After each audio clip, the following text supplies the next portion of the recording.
Hello everybody, this is Vivian Asimos popping in at the beginning of this episode in order to let you know that if you missed our lovely announcement, Fan of That is launching its very own Patreon. You can hop on over to patreon.com/fanofThatPod for more information. You can also check out our announcement episode where we talked a little bit in more detail about it. But if you are interested in having bonus episodes, which will be released throughout our off season, then you can go sign up on Patreon, where you will also have access to a Discord where you can recommend episode topics, and you can also vote on upcoming episodes for season 3 and any of the seasons moving forward. Hopefully we'll see you there.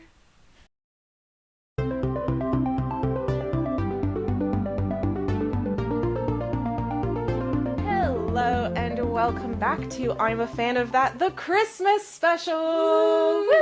Jingle, jangle, jingle, jangle, jingle, jangle, Christmas bells. This is the show where we talk about all the wonderfully complicated worlds of fandom through the objects we love. We don't have an object? Well, we have a movie. We have a movie. It's which okay. is kind of like an object, so we'll take it. We're going to be talking about Nightmare Before Christmas. I've dressed appropriately. I'm stripy. You know. I'm wearing black. Tim Burton-esque.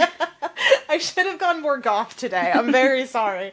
I almost came a bit more gothy, but it was very cold, so I did not. It's also exciting because we're in the same place, which is nice. We are. Which means this is going to be very entertaining because we'll never know whether to look at the camera or look at each other. Because normally it's just looking at the screen.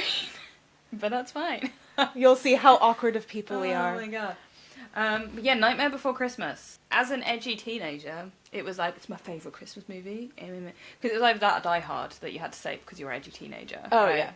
Yes. But Nightmare Before Christmas actually is a Christmas movie. I'm not sure if Die Hard is a Christmas movie other than being set at Christmas. It kind of is. Yeah. That's a conversation for another time. But Nightmare Before Christmas is the movie that you can watch anywhere between Halloween and Christmas and it works. It fits great. Anytime between October and 30th, maybe? and end of December. Yeah, I think so.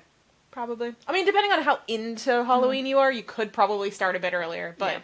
Yeah.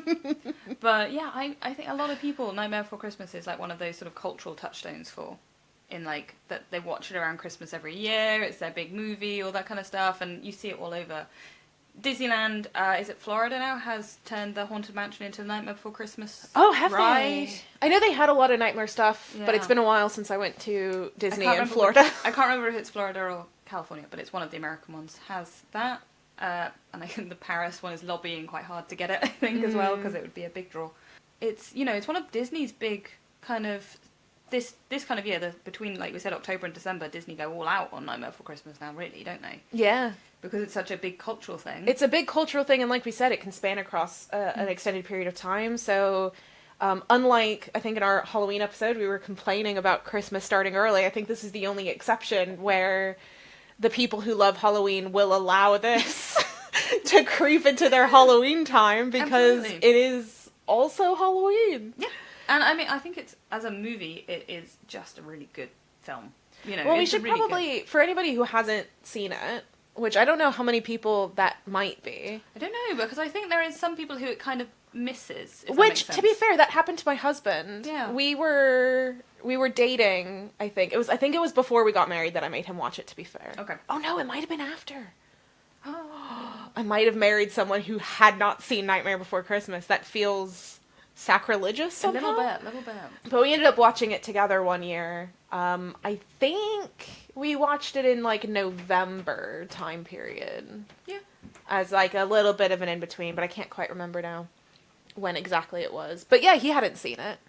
But the idea of it is that all of the holidays live in their own little towns. Mm-hmm. Like there's an Easter one and a St. Patrick's Day, although you never really see those. And Jack Skellington is the kind of... Pumpkin King. He's the Pumpkin King. He's the crowned, like... King of Halloween. Yeah, he's not, like, actually in charge of anything, but... Well, the mayor does, so there's the mayor leans on him. Yeah. But I think it's just because he's the guy. He's the dude. Yeah. but he's getting kind of bored of Halloween all the time and being the dude. He doesn't like it. He is the jack-o'-lantern, all this sort of stuff, and the rest of the town are like, he's the best, and yeah, everyone there is spooky Halloween monsters, and they love scaring people. And he's sort of, I think, how to describe it? He's got ennui. Yeah, he's just kind of creatively drained. Yeah. He kind of wants something new. And he's wandering through the forest, and he comes across these trees that all have the different holidays etched on them. And he jumps into the Christmas one and ends up really loving Christmas. And he tries to replicate it in Halloween Town, and it just doesn't work. Because not only does it not work, they don't get it, and also how he sells it to them is in a way that they'll understand, and so it just completely misses the entire thing, even though he's kind of properly understood Christmas. Yeah. Or at least he thinks he has, but he gives a, like, Halloween Town version of it to Halloween Town, and it just is, like, a mess. A complete mess. And it's scary. It's fun, and it's scary, but in a kid-friendly scary. Absolutely. Although, I don't know, maybe there's a couple of bits that I could imagine might be a bit more scary. Oogie Boogie's definitely. Yeah. Who's the big baddie. Yeah, so yeah, there's Jack Skellington is obviously the guy who runs Halloween Town, and his nemesis, Oogie Boogie, who is very jealous that Jack is the big guy, because he's the boogeyman. He doesn't want to be second fiddle to the Pumpkin King, obviously. And he tries to ruin all these plans and kidnapping Sandy Claus. Yes. As they call him, Santa. It's a very fun film. It is very US-centric, because the holidays you see on the doors are Thanksgiving and St. Patrick's Day, and it's very Christian US-centric. Yeah, I think it doesn't really let it down as a movie, because those things aren't really it's Christmas and Halloween are the main Yeah, things, I was gonna say, you kind of, the only other holidays that are kind of, the only reason why you know there's a reference is just based off of the picture on the tree. They do briefly kidnap the Easter Bunny. Oh, that's right! Yeah. That's like a gag, is that they accidentally got the Easter Bunny instead of Santa Claus. I think part of the reason is that this movie is so great, though, is actually because talking about it, you're talking about all the characters, right? There is such a wonderful cast of characters in it, because Jack doesn't go to kidnap Santa himself. He sends Lock, Shock and Barrel, who are these little trick-or-treater kids wearing, like, masks. And they're just such wonderful little characters in themselves. And then you've got the town mayor, who is just ridiculous, as well as the... What's his name? The doctor. There's a mad scientist doctor who's like he makes Frankenstein creatures. Yeah. You know, there are all these different characters, and of course Sally, Jack's girlfriend. Becomes I think at his the girlfriend, end. Yeah. Who is like a ragdoll Frankenstein creature. She's like the only smart one. Yeah, in she's great. And voiced by Moira Rose from Schitt's Creek. Is she? Yeah. Oh my god. Yeah. Which is hilarious. Oh, now I'm gonna have to rewatch it. Yeah. The cast, I think, are what really make the story. The story is relatively simple. Mm-hmm. It's a lovely sort of Christmas morality thing about learning who you are, and it's almost like it's almost sort of a mistaken coming of age kind of thing. It's got all of those. It's got all those little tropes and of kind of learning about yourself and loving who you are and finding new ways to enjoy things, all that kind of stuff that Christmas movies often have, but with like... Yeah, there's like that wonderful kind of twist where he fails at being his own Santa Claus, and he has that realization of who he is, and it's Halloween, which is lovely to have in a Christmas movie, exactly. That it's like, no, I'm scary! Yeah, and I love being scary, and actually I just needed to remind myself that I love that. It's so good, and the music, actually, like, just as we're talking about it, I'm just hearing the music in my head, and it's so good. It is. It's Danny Elfman. I was about to say, it's Danny Elfman, who does a lot of the Tim Burton films. Tim Burton has his little cast of people that he uses all the time, and Danny Elfman is one of them. I mean, there's a reference to Beetlejuice in this movie. I think there's a reference to Edward Scissorhands in there as well at one point. There is, yes. Yeah. So he's very self-referential in it, and it's a great film. It's a great Christmas film. I think that it's sort of one of those Christmas films that people who maybe don't like Christmas or like to pretend they don't like Christmas. I like how you look directly at me for that. Sorry, one. That's not what I meant to do, but still. It's kind of a safe one to be like, this is both fun to me and also Christmassy and can get you in the mood and all that kind of stuff without feeling like you're watching Elf, and, or, these very traditional, more kind of jolly Christmas movies. So I think I love it. It's in that kind of But it's like Muppet Christmas Carol, right? Muppet Christmas Carol, is, we talked about last year. Go listen to that episode. It's also spooky. It's also scary. Yeah. It's also got that kind of... And I think it leans in that tradition of the scary Christmas story. I was going to say, it really feeds into that tradition of what we were talking about last time of the spooky side of Christmas. Yeah. Although I think this is a lot more tongue-in-cheek with it in a way that the other spooky Christmas is... It just is. Yeah. You know, Christmas Carol is just spooky. That's just what it is. But in this one, it's like kind of poking fun of that because the Christmas town isn't spooky. No, it's not at all. Christmas town is bright and colorful and joyous and has all of those tropes to it. Then you have the Halloween just coming into it that makes it the spooky and all the kids opening up their presents that were supposed to be from Santa that are actually now from Halloween Town. And they're so scary. And they're just, I mean, they're really fun. The designs for everything is great. Everyone knows I'm a big fan of Kingdom Hearts, and my favourite levels in Kingdom Hearts are when you get to go to Halloween Town and Christmas Town and run around in them. And it's so much fun, because it's just like, oh my god, these are all the places you'd want to go, like into Jack's house and all this sort of stuff. The set design, because it is stop motion, so it's real set design, it's real... I mean, obviously, you have that in animation, traditional animation as well, but with the stop motion stuff, it's very real, it's very visceral. Yeah, it's all actually present to move around. Exactly. And I think that adds to that kind of toy, Christmassy-like nature and the spookiness of it and all that kind of thing. Well, if it's into did you guys have those movies here that were like the Rudolph the Red-Nosed Reindeer ones that were like that weird stop motion? Okay, so there's maybe I should set this up then. So there's like I mostly can think of Rudolph. There might be another one that is a similar animation style, but they're like the traditional Christmas movies that you would watch as a kid.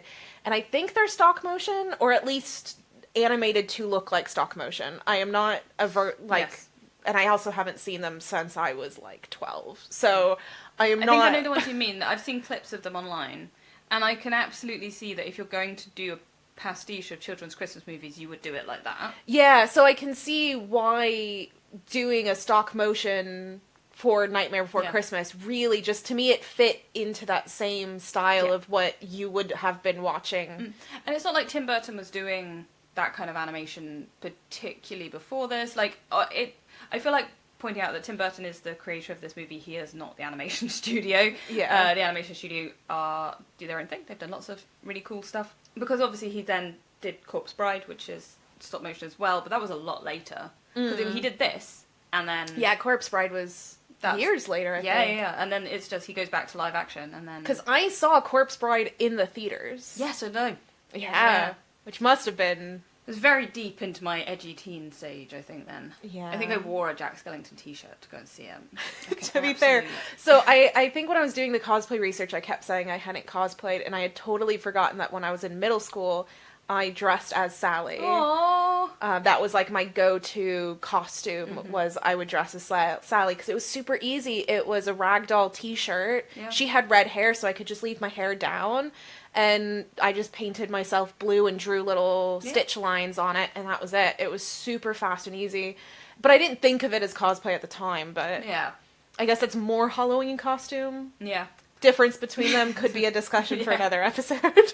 I always like that the conventions and stuff around... Between, like, Halloween and Christmas, you start seeing the Nightmare Before Christmas characters come out in force. Yeah. You know, you'll get it. There'll always be a Jack somewhere. There's always some really cool Jacks. There was, there's that one we did together, and we were watching this amazing Jack Skellington cosplayer. Was that the woman? Yeah, Oh, and she had these big heels, and she was like gorgeous. And just, There was somebody at MCM Comic-Con, like... 2 years ago? Yeah, it probably was the October show. It would have been the October one, and there was a Jack Skellington that was amazing. Good. If that was you, amazing. Yeah. But no, I love seeing it, and like one of like my little dream cosplay groups to do would be to do Lock, Shock and Barrel. I absolutely adore them. They're my favourites, and I want to do it so bad because I think it'd be super fun as well. You'd wear a onesie and a mask, and you do stupid little gremlin noises at people. It'd be so funny. And you make mischief. Yeah, I'd love it. It'd be great. I would love to do that. So if anyone wants to do that with me, really easy costumes. There is something very nostalgic, particularly of Nightmare Before Christmas. Every time I kind of see it, or watch it again, or I listen to the music, I'm just like, yeah, no, it's still good. And I don't know if that's rose-tinted glasses or whether it's actually just brilliant. No, because I did see it recently. As I said, my husband hadn't seen it. He has now. I have amended this issue in our relationship. But we watched it together, and I did have that fear while I was watching it that I was like, I have talked this out. Yeah. You know? Like me with but Ghostbusters. I also was into Evanescence. So, which, you know, like, which way is this gonna go? Yeah. But Evanescence is still good. So is Nightmare Before Christmas. My sister went to see Evanescence recently. Oh my god, I'm so jealous. Yeah, when she was in America. She went to see them in North Carolina, of all places. Oh, Evanescence is probably another episode to do at a different time. Because I used to play the piano quite a lot. I now haven't because I can't afford it. But I used to play a lot of the Evanescence songs because it's just absolutely, actually well-crafted, beautiful piano work. Yeah. I think to get back onto our Christmassy theme, we can talk about Evanescence. We'll do that. We'll do that episode. We'll feed into Vivian's we'll talk about goth. emo goth phases in her life that is still existent, I'll be honest. It's alright, we've both been there. It's fine. Still kind of am, let's be honest. But with, like, Nightmare, I think that's the thing, right? So edgy teenage us, who were probably there going, I want to wear my black, and I want to do my eyeliner, and I don't know what you're like as a teenager, I'm just doing generic teenager. I wanted very badly to dress like that, but I never actually did. Oh, okay. I had the same, I started doing it, but because I was a teenager and the internet didn't really, it existed, but not in the way we have it now, not like with like tutorials and TikTok and all this sort of stuff, and easy to buy things online. Yeah. I looked really bad. I just never managed it properly. Yeah, I couldn't quite figure out how to actually put on eyeliner. I still struggle with it, I'll be honest. But I couldn't quite figure out how to do the eyeliner, and we just didn't have a lot of money, so buying a whole new wardrobe to fit my temporary style, I don't think quite worked.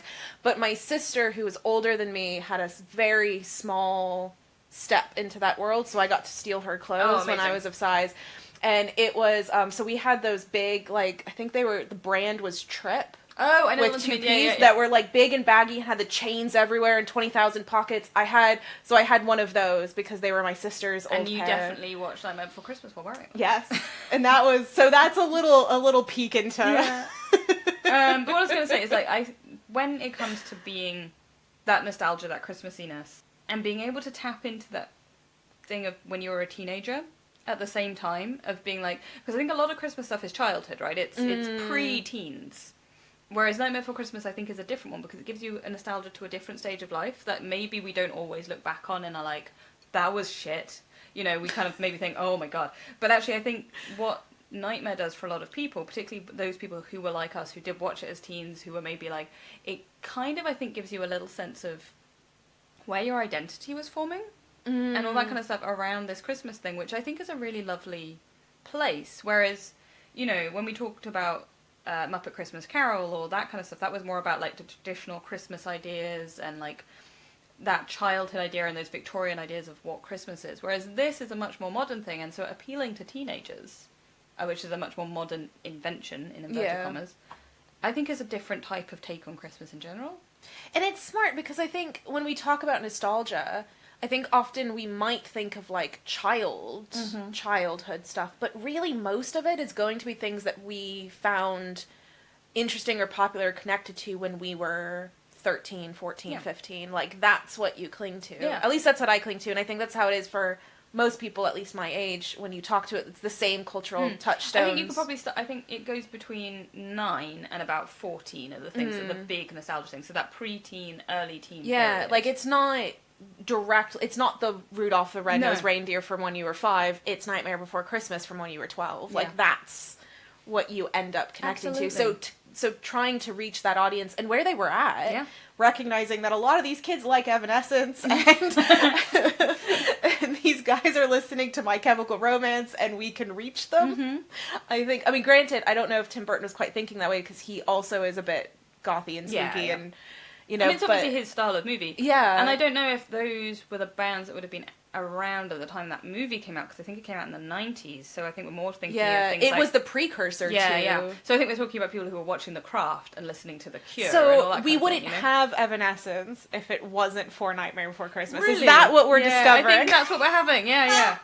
We wouldn't have the goth movement of the early noughties if it wasn't for Tim Burton. Oh, that's going to be a paper I write. Oh my god, I want to know if it's true. I need to do research. Yeah. But I do think, because I think, I'm going to have to double check, but I'm pretty sure Nightmare came out in 95. That sounds right. So it would have been in the it wouldn't have been in the midst of that big emo revival of the late noughties. But there was a Nightmare Before Christmas kind of people were discovering it. There was a revival to it, I think, when we were, because I mean, I probably saw it for the first time around that age. Yeah, which, absolutely. granted, might have been because there wasn't an interest in showing it to me before then. But my parents weren't very like, oh, this Tim Burton guy. Like, that's not not who they were. Well, I watched it with friends, right? So yeah. A friend of mine, her dad was really into Tim Burton. She loved Beetlejuice, all this sort of stuff. So we sat down and watched Nightmare Before Christmas together. So it was like, I was shown it by other teenagers. Yeah. So it was very much teenage culture of, oh, her dad had watched it when he was a teenager. He'd shown them to her, all this kind of thing. And I feel like that is maybe why it sits in there, because you discovered it yourself. It wasn't something your parents showed you. It wasn't something society was saying. You've got to... I'm going to be honest. Nightmare Before Christmas is now very much society. But, like, it still feels edgy. It still feels like this is a thing that I like that's a bit different. Or, you know... But even when you're that age, things that are very commonly in the cultural zeitgeist, you're still figuring out for yourself. Yeah, exactly. Like, you're starting to actually see them as that. Yeah. So discovering those things still feels... in some way, like you said, like special. Like, I figured this out. This wasn't something that came from my parents. Because I think, I can't remember how specifically I found it, but it probably was through friends, because it was really big in the band geek community. And I was a band the music geek. is amazing. And I remember sitting around the band room playing Nightmare Before Christmas songs on our various instruments with my friends. Yeah. So, like, making our own little arrangements of the songs and stuff. That. That's so wonderful. Because I was a nerd. I was thinking back on this. I realized I had a striped trip blazer jacket with like the chains and stuff on it. Oh. And one year I did Jack Skellington as a Halloween costume, I think. So we were separate but cosplaying together. I think I had like the jacket and then some trousers that matched it, but they were a different brand. I love these moments when we realize that if we were living in the same place, in the same country, we would have been friends. I know, we would have been like, ah! Separated by an ocean. But the same nerd heart. Oh my god. But yeah, no, that was like a core memory. I think I might have been like 19 or something, 18, 19, and it was just like the first time I really did like Halloween as like a teenager myself. Oh my god. Anyway, I definitely had one year where I got given a lot of Nightmare Before Christmas stuff. I still have a snow globe, which I've just realised should have been our object. It's literally upstairs. Oh. Well, I mean, I guess it's not too late. No, it's the bathtub with the walking feet. Oh, with that's so lock, cool. shock and barrel inside the snow globe with the bathtubs on the outside. Oh, that's carrying so cool. Them. It's really cute. And I got given that one year for Christmas. It's one of like the Disney special edition ones. Yeah, I think I got a lot of Nightmare stuff in general. Because again, that was, you know. Yeah. I think the same year I got like a charm bracelet, a Jack Skellington like charm bracelet. That was very in. Again, charm bracelets of the mid to late noughties were a thing. I think I just had a t-shirt. And then my sister's a very talented artist. She does ceramics now. Oh. But, I mean, she's one of those that pick up any art and is just instantly amazing at it. Gosh darn them. I know. She's so irritating in that way.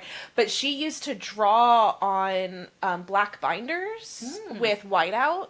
Yeah. As a way of making them stylized, and she did one of Jack Skellington on the lovely. on the little mountain thing over the graveyard, and then she did one of Kakashi from Naruto because of course we were nerds. Yeah. Your two touchstones is Naruto and Nightmare Before Christmas. All of us. I think I'm revealing too much about myself in this episode. I don't know. I never even really watched Naruto, and I still had Naruto stuff because like people were just like, "You like anime?" And I'm like, "Yeah." Like I've never really watched Dragon Ball Z. I'm giving stuff away about myself there. It's just never been. Maybe we wouldn't have been friends then. I don't know. I think maybe I'd have watched it then. It's just because it wasn't the anime that my friends were watching, right? They weren't watching that. They were watching like Full Metal Alchemist and things. But I have both. I don't know. I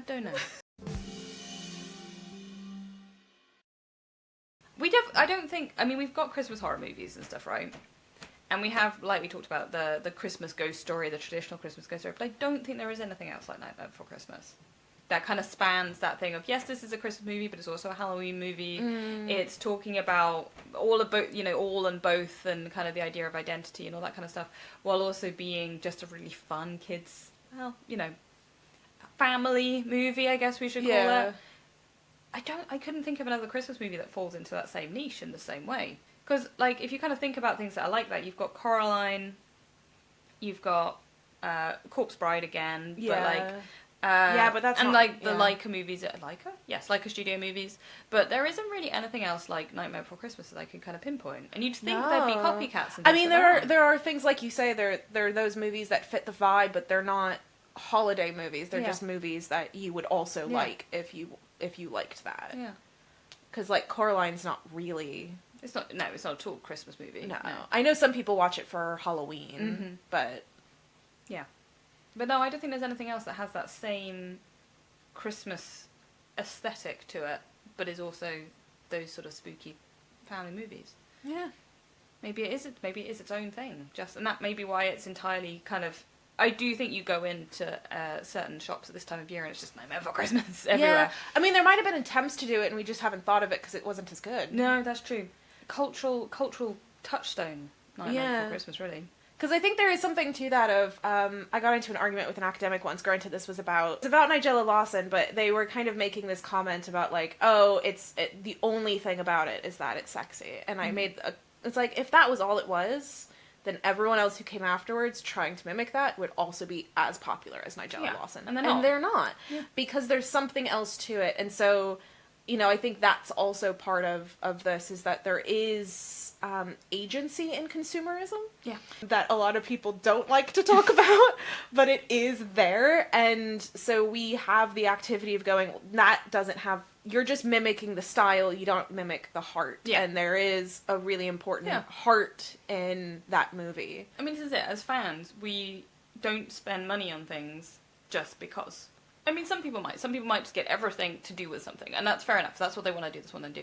But a lot of the time as fans, we look and find something, it's like, I like this thing, and so I want to get things that are about that thing to be in my life, And for some people, that's getting merchandise. For other people, it's maybe... doing costumes or whatever, but you're not going to spend that money just because it's a popular movie for the most part. Like, you're not going to actively go out and be like, I have to spend thousands of pounds on loads and loads of things. I think the aesthetic of it is definitely something that appealed, but I think there was something else that the people who I think are most attracted to that aesthetic also were very attracted to the dilemma that Jack was facing. Yeah. Like, there was something really... Because it wasn't just an I hate Christmas, which is it's not typically in the Christmas movies, it's the grumpy Christmas person. But it's the reverse. Jack loves Christmas. He loves it. And it was what his problem wasn't that he was upset at the world or that he was grumpy or whatever. It was that he felt stuck. Yeah. It was that he felt... He was creatively low. Stagnant. Yeah. And that is something that I think a lot of people can connect to. And he felt... What I really like is that he is still doing it for the people of the town. He's still doing it for his friends. He's doing it, well, even though he feels really low and he's looking for something new or needing to find a new way to do stuff, he is still very much like, I'm going to do that. I'm going to do it for you guys. I want to be part of this. Well, it's because he still wants to... It's that thing of, like, when you hit a certain point and you feel like you can't improve anymore because you're not given... the chance to or the opportunities to, because you're not being challenged in that way, that you start to feel like, I want to get better, and it's not just for myself, it's for the fans of what I do, or for the people who enjoy this type of thing, and that's what I mean by there's something really unique in his dilemma. Yeah. You don't, again, it's not a typical thing you would come across in a Christmas movie, right? Normally it is I hate Christmas and I need to be taught to love it. Your Christmas Carol, right? That's the whole point. Or it's that, oh no, Christmas is ruined and we need to fix it. Or terrorists have taken over Nakasami Plaza and I need to stop them. Oh no, terrorists have taken over a plane. That and I need quintessential repeated time. To be fair, in Die Hard, yes. It's true. Isn't that what happens in every Die Hard movie in some capacity? Terrorists take over a tower, plane, Bank? There's definitely one where it's like he has to go and do something that I can't remember. Or it was a store. Yeah. Or am I thinking of Brooklyn Nine-Nine? We might be thinking of Brooklyn Nine-Nine. But yes, so the Die Hard franchise does have. We will do Die Hard. Maybe that's what we'll do next year. That's what I should. Maybe we should get away from the spooky Christmas and get into the action adventure Christmas. Hell yeah! Actually, I've been told that Red 1 is worth watching. It's an action Christmas movie that's come out with The Rock and Chris Evans and J.K. Simmons. Oh. And apparently it's like, you know, like those Christmas specials that TV shows do, like Doctor Who does a Christmas special every year, or like Marvel has done one. You know. Apparently it's like that, but just a standalone movie. Oh. And I'm like, you know what, I could get into that. Anyway, Fair. not what we're meant to be talking about. We will do action adventure Christmas next year. But yeah, I don't think that Nightmare Before Christmas, I think, is incredibly unique. And I'm sure someone will tell me, oh no, there's actually all these other things. But I think actually it really does. Well, actually. I always enjoy those comments. It definitely is very much its own beast, its own thing. It's talking about the artistic struggle that a lot of people have, like you said, you know, not knowing how to improve. And it's also giving a really unusual setup of somebody who's like found this new thing and you're like, oh my god, this new thing is Christmas. Yeah, and I think that, because you were saying that, like, he kind of understands it, but I think that part of it is that he doesn't fully. Yeah. Like, he gets it more than everybody else, but he doesn't really understand it in the same functional way. It actually has a slight conversation about the idea of appropriation and appreciation as well. Like, they culturally appropriate Christmas, right, in Halloween Town. And then by the end, they're like, no, we loved Christmas. Christmas was fun, but we can appreciate how Christmas should be. And then we can watch you do it. We can watch you do it, and we can partake in it. We're still going to have some Christmas, but it's not like we are going to do Christmas in the same way. Which I think is a very interesting discussion to have for a movie that is incredibly US Christian centric. Yeah. To be like, okay, I see where you're going. And I don't know if that was the intention of the movie, but it definitely is part of what it's saying, you know. So I don't know if Tim Burton was conscious that was what he was doing. No, but yeah. I really enjoy. I think everyone can tell we enjoy this movie. We love Nightmare Before Christmas. Are you gonna watch it? Probably. I meant to watch it before this, but my mother came to visit. Okay. Which meant that no nightmare. I spent my evenings sitting on the couch going from being very socially around and tired and exhausted. Not for I should specify, especially because she does listen to this. Hi, Vivian's mom. Yeah, I think I'm gonna watch it. I haven't watched it for a few years. And again, I was planning on watching it before this, but I've been in rehearsals a lot. Come see my play. I'm in a play. I think I'm feeling the nostalgia to watch it, or at least listen to the soundtrack. I love the soundtrack. Definitely listen to the soundtrack. I probably will do that maybe on the way home on the train Just today. get your Christmas vibes, because it really does. I also find that listening to it around this time of year, where we've gone past Halloween, but we're not quite in Christmas yet, just starts to make me feel a little Christmassy. Be like, ooh, look, my some sisters. Jingle bells. So I've got 2 older sisters, and we were all band music nerds. Adorable. And so we used to do the Lock, Shock, and Barrel song together, where we each had our roles. They're all adorable and they're so cute, and I like the little devil horns they're so cute. And I'm just thinking about Oogie Boogie having a giant roulette table. Well, he's also made up of bugs. He is made of bugs. Anyway, I think we're gonna go and get Christmassy now. Get some jingle bells out. Add some to the theme tune. I'll do my best. I think I tried last year, and it just was like off the beat from from the theme song, because I just downloaded some like stock music. We'll just jingle bells. So it was definitely shitty, which I think fits our brand. Oh, I think so. Anyway, thank you so much for listening to this lovely Christmas special. If you are on our Patreon, which honestly you should be, Christmas giving, we will have another Christmas episode coming out for you guys, as well as lots of other bonus episodes which are already there. Yeah. Which you may have seen some clips from, which I've been sharing on Instagram. Thank you so much for subscribing. Have a great Christmas and New Year and whatever you celebrate at this time of year. We will see you in 2025. In May? May of 2020? Oh, well, Wow. if we don't throw out another random bonus episode we haven't planned on. I hope you're really enjoying them. We will see you in 2025. Bye! Bye!